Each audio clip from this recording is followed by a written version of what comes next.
안녕하세요. 디지털 전통 문화 소재 20년 성과와 과제라는 주제로 오늘 발표하게 될 동북아 역사재단의 주성지입니다. 오늘 발표의 내용들을 먼저 제목부터 말씀드리도록 하겠습니다.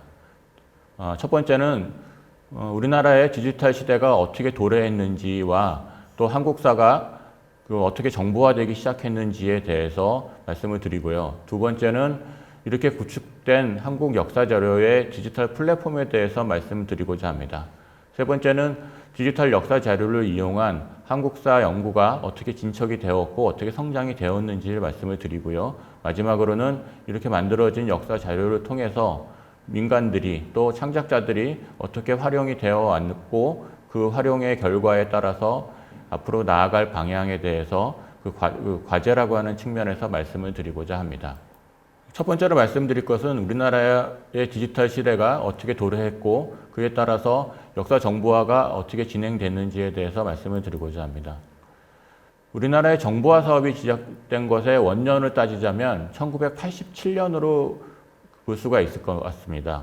1987년부터 1991년까지 국가기관 전산망 사업 1단계라고 하는 것이 진행이 되었습니다. 이어서 92년부터 96년까지 국가기관 전산망 사업 2단계가 진행이 되었고 이 중에서 특히 1995년에는 초고속 정보통신망 구축이 이루어졌고 1996년에는 정보화 촉진 기본 계획이 작성이 되었습니다. 이 정보화 촉진 기본 계획이 작성됨에 따라서 우리나라의 정보화가 교육 분야, 또 문화 분야, 또 행정 분야, 국방 분야 이런 식으로 구축하게 되는 계획을 만들게 되는 것이고요. 그에 따라서 본격적인 지식 정보화 사업이 진행이 됩니다. 그것이 바로 1999년이고요. 1999년부터 2016년까지 지식정보화 자원관리사업과 국가대비 사업이라고 하는 이름으로 대규모의 역사자료가 구축되기 시작합니다. 뿐만 아니라 이 구축 사업과 함께 여러 기관에서는 이런 사업 말고 자체 사업으로도 꾸준하게 자기 사업들을 구축해 왔죠. 그래서 그것이 바로 네 번째 단계의 2000년대부터 역사자료 소장 기관의 데이터베이스 구축이라고 하는 것입니다. 그런데 여기에서 중심으로 봐야 될 것이 1989년 6월에 국사편찬위원회에서 계획한 전선화 종합 추진 계획이라고 하는 것입니다. 다시 말해서 역사 자료를 처음으로 어떻게 구축하고 제공할지에 대해서 1989년에 이미 국사편찬위원회에서 그 계획을 작성을 하고 그에 따라서 국사편찬위원회는 쭉 구축을 추진해 왔습니다. 그러다가 아까 말씀드린 것처럼 이 3단계 지식정보화 사업으로 인해서 대규모의 자료가 구축되면서 한국 역사 정보화의 태동이 이루어졌다고 볼 수가 있을 것 같습니다. 다시 좀 정리를 하면 이 1987년에 우리나라 디지털 시대가 도래하는 원년이었다면 이 1989년에 한국사 정보화의 원년으로 넘어가기 위한 계획이 만들어졌고 1999년이 그야말로 한국사 정보화의 원년이라고도 할 수가 있습니다. 좀 다른 방법으로 얘기를 하면 이 한국사 정보화라고 하는 것에서는 디지털로만 만들어진 것이 아니라 디지털로 만들어져서 인터넷을 통해 모든 사람들에게 제공되는 그런 상황까지를 포괄해서 얘기를 하는 것입니다. 더 구체적으로 한국 정보화의 역사에 대해서 좀 살펴보도록 하겠습니다. 이 한국 정보화의 역사는 인터넷이라고 하는 매체를 불문하고 네트워크라고 하는 걸 통해서 정보가 전달되는 것을 불문하고 오로지 디지털로만 정보가 만들어지기 시작한 시기를 한국 정보화 역사의 태동이라고 볼 수가 있을 것이고 그 첫 번째 단계는 CD롬으로 만들어지기 시작했습니다. 1995년에 국역 조선왕조실록이라고 하는 CD롬이 역사 자료로서는 최초로 만들어지게 되고 이른바 왕조실록 충격이라고 할까요? 이 CD롬의 출간으로 인해 가지고 우리나라 역사 연구의 획기가 이루어지게 됩니다. 이어서 96년, 98년에 삼국사기, 고려사, 그 이후에 고순정실록 이러한 등등의 역사 자료들이 꾸준하게 CD롬으로 만들어졌고 그 자료가 만들어진과 동시에 웹DB라고 하는 이름으로 서비스가 인터넷을 통해서 서비스가 되었습니다. 특히 조선왕조실록은 1995년에 CD롬으로 만들어지고 1996년에 웹DB라고 하는 형태로 인터넷으로 만들어지게 되었는데 제일 밑에 써 있는 것처럼 다만 이 자료들은 구입기관 내에서 인트라넷으로만 초기에 사용이 될 수 있었습니다.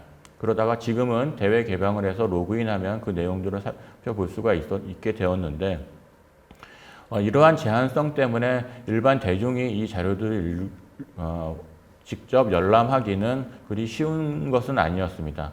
그렇지만 CD롬의 한정적인 공간, 제한적인 그 형태보다는 인터넷이라고 하는 걸 통해 가지고 좀 알려지기 시작한 것이 바로 이 웹DB 단계라고 할 수가 있습니다. 그러다가 세 번째 단계로는 한국 역사정보통합시스템 구축 사업의 시작입니다. 우리나라는 1997년, 98년에 IMF라고 하는 어려운 시기를 겪게 되었습니다. 그때 국민의 어려움을 극복하고자 공공근로 사업이 진행이 되었는데요. 그때 정보화 분야에서도 같이 진행이 되었습니다. 이 정보화 분야의 공공근로 사업이 모태가 되어서 지식정보자원 관리 사업이라고 하는 것이 2000년부터 본격적으로 진행이 되었고 그것이 이름하여 한국역사정보통합시스템 구축 사업이라고 하는 이름으로 진행이 되었습니다. 여기에는 국사편찬위원회, 서울대학교 규장각, 민족문화추진회, 지금의 한국고전번역원입니다. 그리고 한국정신문화연구원, 지금의 한국학중앙연구원, 이 4개 기관이 중심이 되어서 지식정보자원 관리 사업이 진행이 되었고 이것은 중간에 국가지비 사업이라고 하는 이름으로 변환이 되어서 2016년까지 진행이 되었습니다. 이렇게 해서 구축된 사업이 총 103개 사업으로 구축이 되었습니다. 뿐만 아니라 역사 자료 소장 기관이 자체적으로 DB 구축 사업이 진행되면서 한국 역사정보화 사업의 역사가 지금에 이르고 있습니다. 이 한국 역사정보통합시스템 사업의 중심에는 바로 인터넷의 보급이라고 하는 것이 있었고 아까 말씀드린 것처럼 1995년에 초고속 인터넷망이 구축이 된 이후로 이 인터넷과 결합해서 역사 정보가 본격적으로 대중에게 소개되기 시작을 합니다. 그전에는 디지털화 되기 전에는 사람들이 역사 정보를 보기 위해서 즉 역사 자료를 확인하기 위해서 도서관에 갔어야 됐습니다. 도서관에 가면 지금은 사진과 같은 도서 카드가 들어있는 함이 있고요. 이 함에서 자기가 원하는 책을 찾아서 청구 기호와 함께 신청을 하면 도서를 빌릴 수가 있습니다. 그러면 그 도서에는 책의 맨 뒤에 보면 이렇게 도서 대출 카드가 있어서 어떤 사람들이 빌렸는지도 볼 수가 있습니다. 이 책은 일본의 승려인 앤린의 입당구법 순례 행기를 미국의 라이샤오라고 하는 학자가 영어로 번역한 책입니다. 1955년에 나온 책인데요. 이 책이 여기 보는 것처럼 1959년 12월에 이홍직 선생님도 빌리시고 저 밑에 보면 단기 4295년 아마 1962년이 될 텐데 서두수 선생이라고 하는 이름으로도 빌려 있습니다. 1962년 12월에 서두수 선생이 성균관대학교 총장을 하게 되는데 그 전에 연세대학교에 와서 이 책이 소장된 연세대학교에 와서 이 책을 빌렸던 흔적까지 남겨져 있습니다. 이렇게 책을 빌린 다음에 이 책을 쌓아놓고 그 책에 있는 내용들을 열람을 하고 줄을 치고 옮겨 적으면서 공부를 했었죠. 그런데 지금은 어떤 식으로 공부합니까? 컴퓨터를 놓고 컴퓨터를 통해서 역사 자료를 찾고 그 찾은 자료를 다시 정리하는 형태로 공부를 하게 되죠. 이렇게 디지털로 변화된 것에 따라서 한국 역사학도 변화하기 시작합니다. 대표적으로 연구 방법론의 변화입니다. 이렇게 도서관을 이용을 하거나 아니면 필요한 책을 자기가 사게 되죠. 그렇게 되면 이 자료의 사적 소유가 이루어지게 되고 개인적으로 갖게 되다 보니 다른 사람은 볼 수 없는 폐쇄적인 방법이라고 볼 수가 있을 것 같습니다. 그렇지만 디지털화된 이후로는 디지털적인 연구 방법론이 만들어지게 되고 다시 말해서 자료를 검색을 하고 검색해서 획득한 자료를 복사하고 다운로드 받고 출력하고 다시 자료를 정리하고 논문으로 작성합니다. 자료를 찾는 시간이 혁신적으로 줄어들게 됩니다. 또한 인터넷을 통해서 검색했다라고 하는 것은 바로 이게 개인적으로 소장되어 있는 자료가 아니라 공적으로 공개되어 있고 개방되어 있다라고 하는 자료를 의미합니다. 그럼으로써 역사 자료에 대한 접근 방법 자체에 변화가 생기게 됩니다. 그러다 보니 이 역사 자료에 대한 접근의 주체가 반드시 연구자뿐만 아니라 일반 대중도 이런 자료들을 이용할 수 있게 되었다라고 하는 것이죠. 다시 말해서 역사 자료가 이젠 더 이상 연구자들의 전유물만이 아니다라고 정리할 수가 있을 것 같습니다. 다음으로는 한국 역사 자료 디지털 플랫폼에 대해서 말씀드리겠습니다.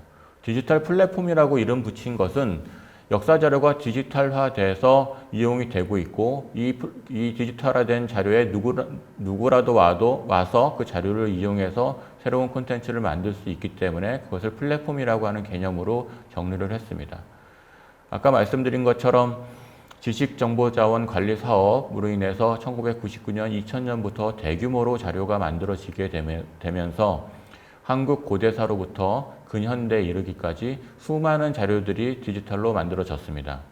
우선 한국 고대사 관련된 기본 자료로서 삼국사기, 삼국유사뿐만 아니라 중국에서 발간된 중국 정사의 조선전, 또 일본에서 만들어진 일본 서기, 또 입당구법 순례행기 등등의 자료, 또 금성문 자료라든가 목간 자료, 이런 자료에 대해서 인터넷으로 다 현재 제공돼서 누구라도 이용할 수 있게 되었습니다.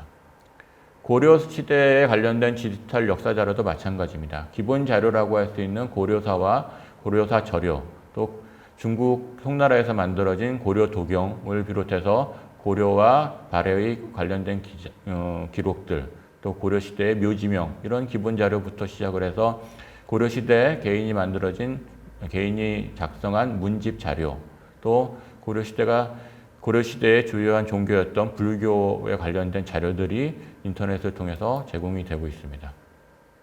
조선시대부터는 자료가 훨씬 더 많이 남겨져 있기 때문에 디지털 자료 역시도 훨씬 더 많습니다. 편년 자료라고 한다면 다시 말해서 연대기 자료라고 얘기할 수가 있고 조선왕조실록이 가장 대표적입니다.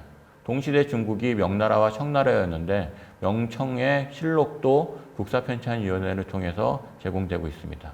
그리고 조선시대의 주요 기관이었죠. 비변사, 승정원, 이런 곳의 일기들이 인터넷을 통해서 제공되고 있고 조선시대의 최고의 법전이라고 하는 경국대전을 비롯해서 대전했던 뿐만 아니라 이런 법전을 만드는 데 참고가 되었던 대명률, 당률 소위들도 모두 제공되고 있습니다.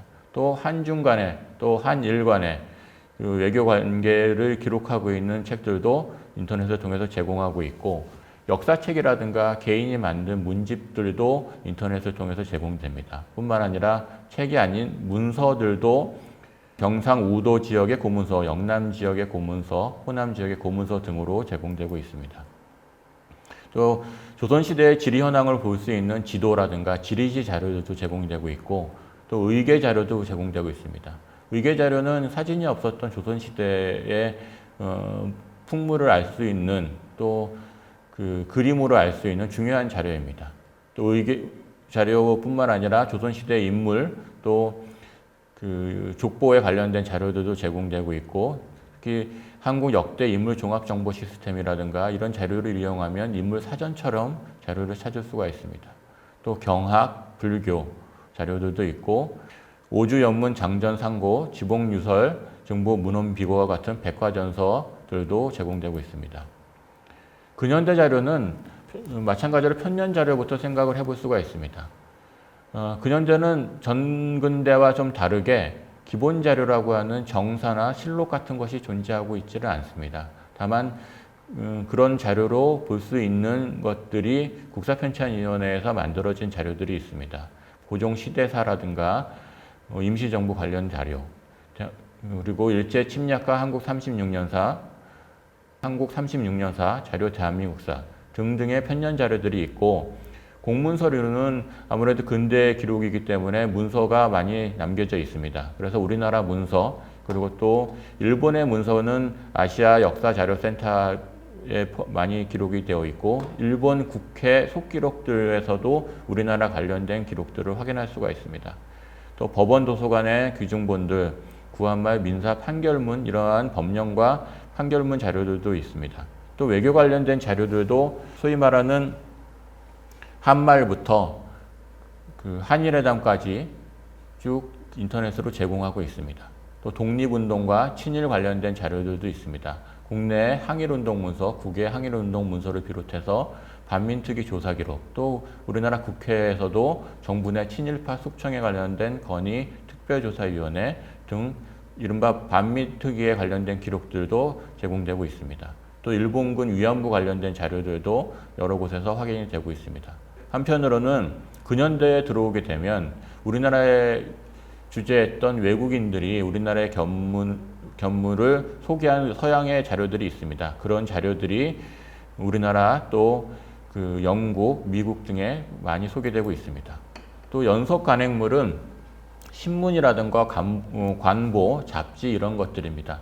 특히 우리나라의 대표적인 신문 아카이브로는 국립중앙도서관에서 대한민국 신문 아카이브라고 해서 그 신문들을 쭉 제공하고 있습니다. 국사편찬위원회, 또 현대신문으로는 네이버 뉴스 라이브러리에서도 제공하고 있죠.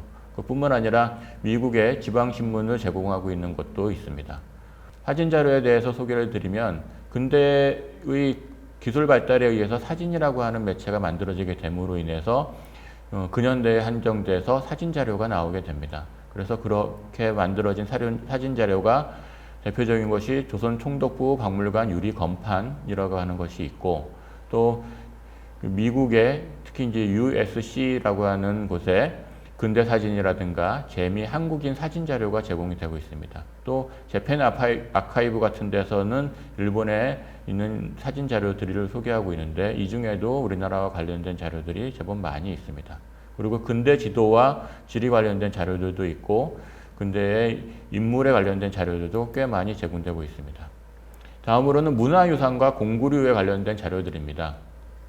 아무래도 사람들이 많이 이용하는 것이 문화재이기 때문에 문화재에 대해서 검색하고 할 수 있는 사이트들도 국립문화재연구소, 문화재청을 중심으로 제공이 되고 있고, 또 북한 지역의 문화재도 역시 제공이 되고 있습니다. 그리고 중국의 대표적으로는 디지털 돈황이라고 해서 돈황 석굴에 대해서 3D로 제공하는 것이 있고, 일본의 문화유산도 제공하고 있습니다. 또 여러 사전류들도 공구류라고 하는 이름으로 많이 제공하고 있습니다. 이렇게 많은 자료들이 제공되고 있는데 이렇게 많은 자료들을 한 군데서 통합하여 검색할 수 있는 것이 한국역사정보 통합 시스템입니다. 국사편찬위원회에서 제공하고 있고 여기 있는 것처럼 사이트명과 제공기관 이렇게 구분이 되어서 다양하게 많은 자료들이 검색이 됩니다. 여기는 단일한 검색창 하나에 특정한 키워드를 넣게 되면 이들 자료 중에서 해당되는 자료들이 검색이 되고 있습니다. 이런 자료들은 처음에 2005년도에는 한 480만 건의 데이터들이 있었다가 지금 현재 2020년 8월 현재는 1350만 건 정도의 데이터가 있습니다. 엄청나게 많은 데이터들이 있기 때문에 여기에서 검색을 하면 아까 일일이 소개했던 자료들을 하나하나씩 찾을 필요가 없이 한꺼번에 검색할 수 있는 곳이 되겠습니다. 다음으로는 디지털 역사 자료와 한국사 연구에 대해서 말씀드리겠습니다. 디지털 역사 자료는 한국사 연구에 커다란 변화를 일으켰습니다. 이런 디지털화를 통해서 역사 자료의 혁명이라고 이를 정도로 많은 영향을 미치게 되었습니다. 그 첫 번째로 역사학의 변화의 내용을 보게 되면 우선 제공된 자료가 많다라고 하는 것이고 그만큼 이용하는 대상 자료가 증가했다라고 하는 것입니다. 그러다 보니 이러한 자료를 통해서 양적으로 많이 늘어나게 되고, 세 번째는 한국사 연구가 질적으로 확대되고 있습니다. 예전에 디지털로 만들어지기 이전의 연구 성과를 보완하기도 하고 그때 찾지 못했던 원래 있었던 자료지만 새롭게 발굴한 자료가 있습니다. 과거에는 이용되지 않았던 새로운 자료가 디지털이었기 때문에 찾을 수 있었던 자료들인 것이죠. 이렇게 그 내용을 보강하고 자료를 풍부하게 하는 질적인 확대가 이루어지게 됩니다. 그리고 마지막으로는 연구 분야가 다양하게 됩니다. 우선 통계를 활용한 연구가 많아지게 되고 또 한국사 연구 자체가 예전에 제도사, 정치사 중심에서 문화사, 사회사, 미시사 중심으로 확대되고 있습니다. 또한 다른 한편으로는 역사와 디지털이 결합된 연구도 진행되고 있습니다. 지금 보이시는 이 화면에 배경화면이 되고 있는 것은 아까 잠깐 말씀드렸던 앵린의 입당구법 순례 행기에 나온 앵린의 행로입니다. 이것이 그 지도상에 그려진 것이 아니라 이 구글맵에 표현하는 것인데, 이렇게 그 역사와 디지털을 결합한 연구들도 최근에 다시 나오고 있습니다. 그러다 보니까 한국사의 연구 논문이 디지털화에 따라 가지고 급격하게 늘어나게 됩니다. 1970년대에는 연평균 433건이었다가 2000년대에 들어서는 2,700여 건으로 늘어나게 됩니다. 1995년부터 조선왕조실록의 CD롬이라고 하는 것이 나오고 2000년대에 본격적으로 대규모의 디지털화가 이루어졌다라고 하는 것의 영향으로 보여집니다. 그리고 2010년대에는 2,800여 건으로 연평균 논문이 많이 증가하고 있습니다. 다음으로 디지털 역사자료, 전통문화 소재, 그리고 역사문화 콘텐츠에 대해서 말씀드리도록 하겠습니다. 이 부분에서는 디지털 역사자료의 대규모 구축으로 인해서 연구뿐만 아니라 역사문화 콘텐츠 구축에 또 제작에 어느 정도 영향을 줬는지 살펴보고자 합니다. 그에 앞서서 한국사 대중화라고 하는 측면을 좀 살펴볼 필요가 있다고 생각을 합니다. 왜냐하면 역사문화 콘텐츠라고 하는 것은 연구자를 대상으로 하기보다는 일반 대중을 대상으로 하기 때문입니다. 우리나라 역사 대중화는 일본의 역사 대중화와 초기에는 상당히 좀 비슷하다라고 볼 수가 있습니다. 일본의 역사 대중화는 역사 붐이라고 하는 이름으로 정의가 되고 있는데요. 2018년 9월 28일 아사히 신문에서 정리한 역사 붐의 흐름이라고 하는 내용을 보게 되면 1960년대에 역사 소설을 주도가 되어서 역사 붐이 일어났다고 보고 있습니다. 1960년대에 이러한 역사 붐이 일어났던 것은 1950년 한국전쟁 이후 또 1964년 도쿄올림픽 이후 경제적 여건이 훨씬 좋아지게 되고 이로 인해서 생활 패턴의 변화가 생기면서 이루어졌다고 보고 있습니다. 그 이후로는 문화재 발굴이라든가 대하 드라마, 또 역사 소재의 게임, 또 역사 여행들이 역사 붐을 주도했다고 볼 수가 있습니다. 우리나라의 역사 대중화는 1970년대에서 80년대에 있었던 경제 발전에 기인한다고 볼 수가 있습니다. 역시 경제적인 여유라고 하는 것이 역사학의 대중화를 도왔다고 볼 수가 있는 것인데요. 우리나라의 역사 대중화는 역사 소설 이런 것도 있지만 역사학자들에 의한 대중을 위한 잡지들의 간행으로 이루어지고 있습니다.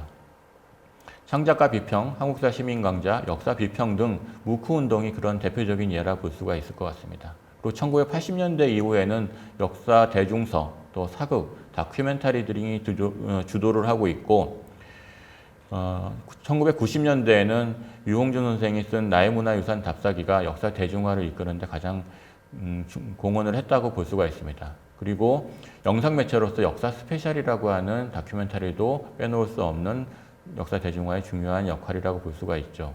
그렇지만 그 이후에 역사 대중화는 디지털을 통해서 이루어지게 됩니다. 그 부분에 대해서 살펴보도록 하겠습니다. 특히 영상자료를 중심으로 살펴보고자 합니다. 영상자료 중에서 이른바 시대극이라고 하는 것을 살펴보려고 하는데 사극 혹은 역사극이라고도 얘기를 하죠. 역사를 소재로 만들어진 TV 드라마나 역사를 소재로 만들어진 TV 드라마나 영화를 얘기를 하고 선사시대부터 현대까지를 얘기를 합니다. 그렇지만 여기에서는 현대를 제외하고 일제강점기까지만을 시대극으로 정했습니다. 본 그림에서 보이는 것처럼 왕자 호동과 낙랑공주라고 하는 영화는 1956년에 만들어진 영화입니다. 김소동 감독이 만들었고 주요 등장인물로는 황정순, 백성희 이런 분들이 있습니다. 역사를 소재로 한 영화가 일찍부터 만들어지고 있었던 것이죠. 이어서 1961년에 만들어진 연산군이라고 하는 영화입니다.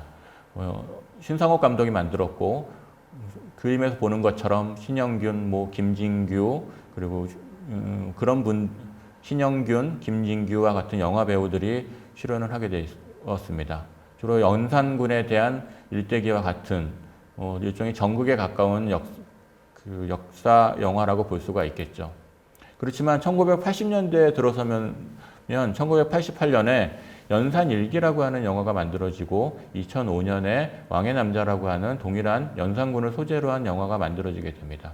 다만 여기에서 보면 연산일기에서는 부제에 있는 것처럼 연산군과 장록수의 이야기들을 다루고 있습니다. 내용의 폭이 좀 더 줄어들면서 영화의 완성도가 좀 더 높아졌다고 볼 수가 있을 것 같아요. 또 그 다음에 2005년에 만들어진 왕의 남자도 연산군뿐만 아니라 그 잘 아는 바와 같이 광대 또 풍물패에 등장하는 사람들이 나오게 되는데, 이렇게 만들어지는 것도 영화의 소재가 많이 달라지면서 또 구체화되면서 구체화된 소재를 증빙할 수 있는 자료들이 많이 등장하게 됩니다. 이렇게 완성도가 높아질 수밖에 없었던 것은 볼 수 있는 자료가 달라졌기 때문이라고 생각이 됩니다. 1970년대에 국역 연산군 일기가 발행이 되었습니다. 그 전에는 이 연산군 일기만을 보고서 연산군에 관련된 영화를 만들어지지 않았을까 싶습니다. 또 책을 일일이 찾아서 봤어야 될 거고, 국역으로만 봤으니까 한문이 있었던 원문은 확인할 수가 없었을 겁니다. 그렇지만 지금은 국사편찬위원회에서 제공하고 있는 조선왕조실록을 통해서 연산군에 대한 주요한 내용들을 검색해서 확인할 수가 있습니다. 뿐만 아니라 국가문화유산 포탈이라고 하는 곳에서 궁궐, 왕릉, 기록유산, 또 무형문화재 이런 부분들을 다 검색할 수 있게 되니 복식이라든가 또 건물이라든가 이런 것들을 고증할 수 있게 되었습니다. 자료를 찾아볼 수 있는 게 디지털로 변화하면서 훨씬 더 수월해졌다라고 하는 이야기죠. 그렇게 소재를 찾기가 또 고증하기가 훨씬 더 수월해진 사례로서 1945년 10월 7일자 자유신문을 한번 보도록 하겠습니다. 그림처럼 마루에서 어떤 댄스홀에서 춤을 추고 있는 사람들이 나오고 있습니다. 여기에 보면 범람하는 꼴볼견이라고 해서 주요 내용이 일본이 못하게 했던 것은 누구나 다 하려고 하고, 그런 것이 댄스홀, 재즈 소리가 귀가 아플 지경이다라고 얘기를 하고 있습니다. 이런 소재를 찾기에도 검색 하나로만 찾을 수 있다라고 하는 면에서 자료를 찾기가 훨씬 더 수월했고, 적어도 1945년에 사람들이 어떻게 옷을 입고 다녔는지는 확인할 수 있는 그림을 신문에서 찾을 수 있다라고 하는 것이죠. 두 번째는 사진 자료로도 그 사람들의 복식을 찾기가 쉽다라고 하는 겁니다. 이 흑백의 오래된 사진들은 여러 사람들이 있는데, 여기에 보이는 이 사람이 바로 안창호입니다. 1910년대에 캘리포니아 오렌지 농장에서 일을 하고 있는 안창호 선생의 사진입니다. 가운데에 있는 사진은 강화도 조약을 체결했던 신헌이라고 하는 사람의 사진입니다. 그리고 세 번째 사진은 엘리자베스 키스가 올드 코리아라고 하는 책에서 그렸던 사진입니다. 이런 사진들은 근대에 있었던 사람들이 어떠한 옷을 입고 다녔는지를 확인할 수 있는 자료들인 것이죠. 시대극 콘텐츠 제작에 필요했던 고증이 그전에 비해서 훨씬 더 수월해졌다라고 하는 것입니다. 그런 것을 반영하듯이 1977년부터 2018년까지 TV 드라마 시대극 제작 현황을 보게 되면 1970년대에는 두 편이 만들어졌다가 1990년대에 27편, 2000년대에 55편, 2010년대에 52편이 만들어지게 됩니다. 연평균 제작 편수로만 따져도 0.5편에서 6.5편으로 늘어나게 되고, 그 2000년대에 들어서 그 90년대에 비해서 100% 이상의 제작 편수의 증가가 일어나게 됩니다. 이런 것은 바로 90년대 중반부터 시작되었던 그 디지털화의 영향이 아닌가 생각하고 있습니다. 1955년부터 2018년까지 영화 전체 또 시대극 영화의 연평균 제작 현황을 보면 이런 현상과는 조금 다르게 나타나고 있습니다. 영화 전체는 90년대 이후로 급격하게 제작이 늘어나고 있습니다. 그렇지만 시대극은 그거에 비해서 늘어나고 있지를 않고 있죠. 그렇지만 우리가 기억 속에 최근에 시대극 영화가 상당히 많았다라고 기억을 하고 있습니다. 그것은 실제로는 많지는 않았지만 우리가 기억에 남는 영화가 많다라고 하는 것이고, 다시 말하면 그 영화들의 완성도가 높았다라고 하는 것이죠. 그런 완성도 높은 영화를 찾기 위해서 역대 박스 오피스를 한번 살펴봤습니다.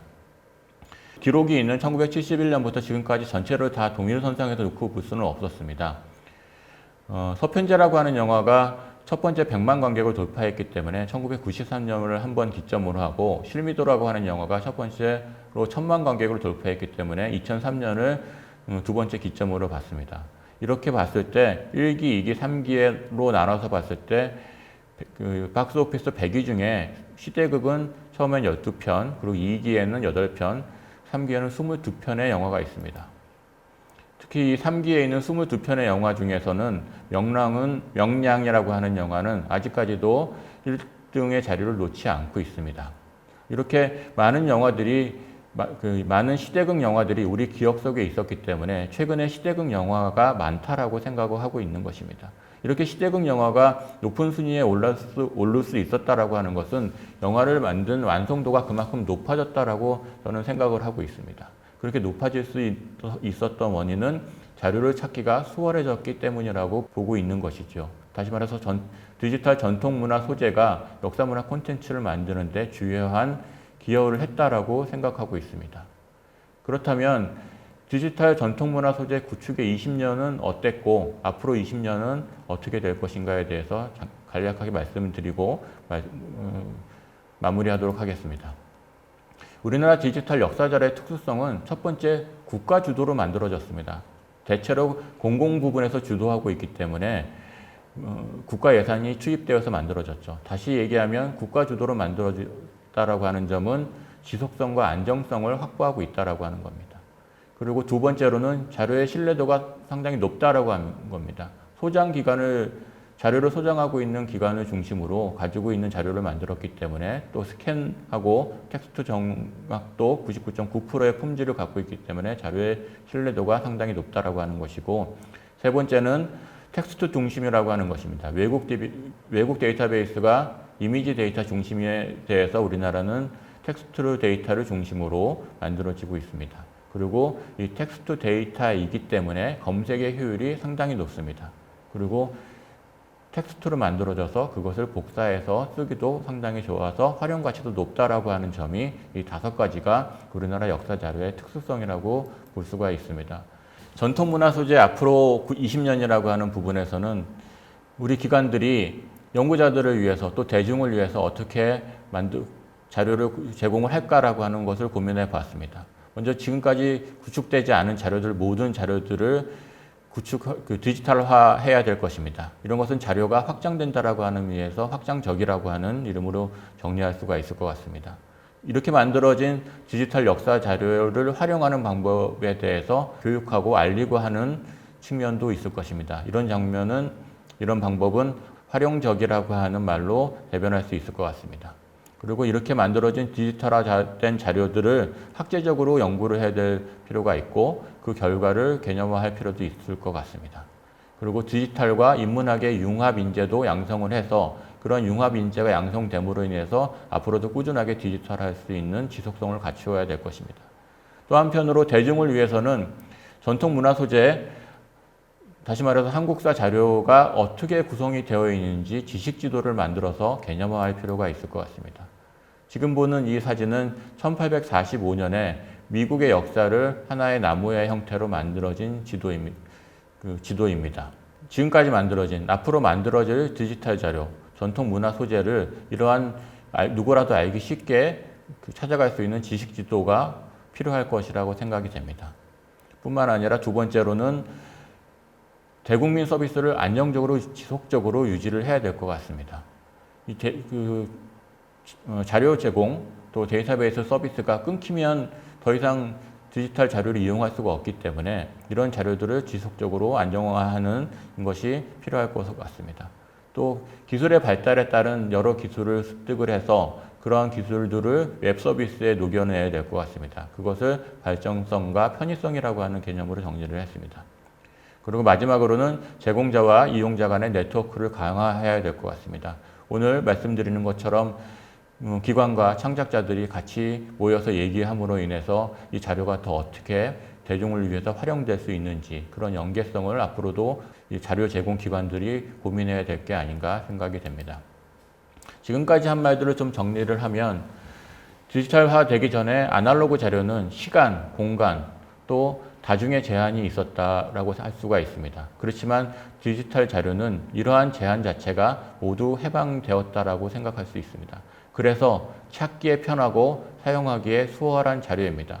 그렇기 때문에 연구도 많이 늘어났고 또 역사 문화 콘텐츠도 많이 늘어났다라고 볼 수가 있습니다.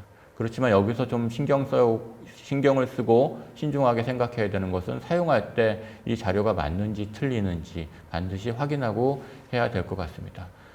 이렇게 오늘 그 디지털 전통문화 소재 20년 동안 구축해온 성과와 앞으로 이 자료를 제공하는 우리들이 해야 될 과제가 어떤 것이 있는지에 대해서 간단하게 살펴봤습니다. 감사합니다.